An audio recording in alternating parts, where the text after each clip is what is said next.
आपने भी शायद एक चीज नोटिस की होगी कि शार्क टैंक में जब फाउंडर्स अपने स्टार्टअप देके पिच करने आते हैं तो ज्यादातर फाउंडर्स शार्क अमन गुप्ता से ही डील लेना चाहते हैं। Aman, you have a deal. Great.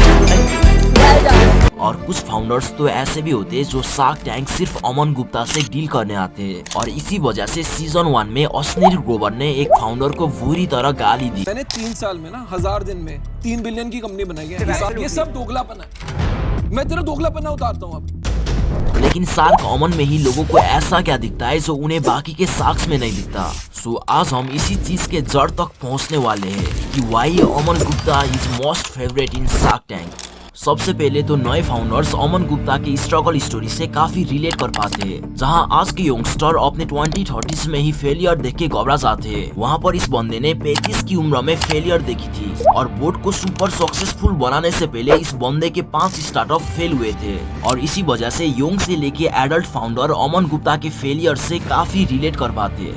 दूसरी चीज जो अमन को सबके फेवरेट बनाता है वो है उनके पर्सनैलिटी। अमन गुप्ता ने अपने पॉडकास्ट के दौरान कहा था कि शार्क टैंक में एक पिच आया था फ्लैटहेड्स जिनके ना प्रोडक्ट अच्छा था, ना मार्केटिंग स्ट्रैटेजी और ना ही बिजनेस मैनेजमेंट। लेकिन अमन गुप्ता ने उस फाउंडर के सिचुएशन में खुद को इमेजिन करा, अपने स्ट्रगल याद करके उस बंदे के सिचुएशन से रिलेट की और विथ रेस्पेक्ट उस बंदे को ऐसा एडवाइस दिया कि फ्लैटहेड के फाउंडर ने शार्क विनीता और पीयूष के ऑफर टुकड़ा के शार्क अमन के एडवाइस एक्सेप्ट की।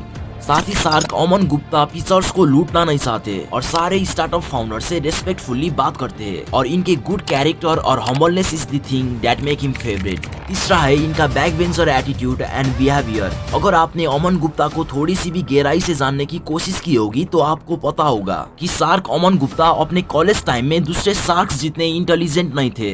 बहुत सी स्टूडेंट की तरह अमन गुप्ता भी बैक बेंचर थे और साथ ही वो बहुत ही क्रेजी और एम्बिशियस बंदा था। इसी कारण most of the back bencher इनसे आसानी से कनेक्ट कर पाते और उनके फ्रेंडली और स्टाइलिश बिहेवियर ज्यादातर लोगों को पसंद आती है। मैं यहाँ पर ये नहीं कहने चाह रहा कि बाकी के शार्क्स फ्रेंडली और रिलेटेबल नहीं है, बल्कि मैं शार्क अमन की उन क्वालिटीज बता रहा हूँ जिस वजह से लोग दूसरे शार्क से ज्यादा शार्क अमन से रिलेट कर पाते हैं। बाय द वे, अगर आपको अमन गुप्ता और बोट के जर्नी को डिटेल में समझना है तो यस में कमेंट्स करिए और आपको शार्क अमन गुप्ता के कौन सी क्वालिटीज अच्छी लगती है या फिर आप किस वजह से उनसे रिलेट कर पाते हो, कमेंट्स में बताइएगा जरूर।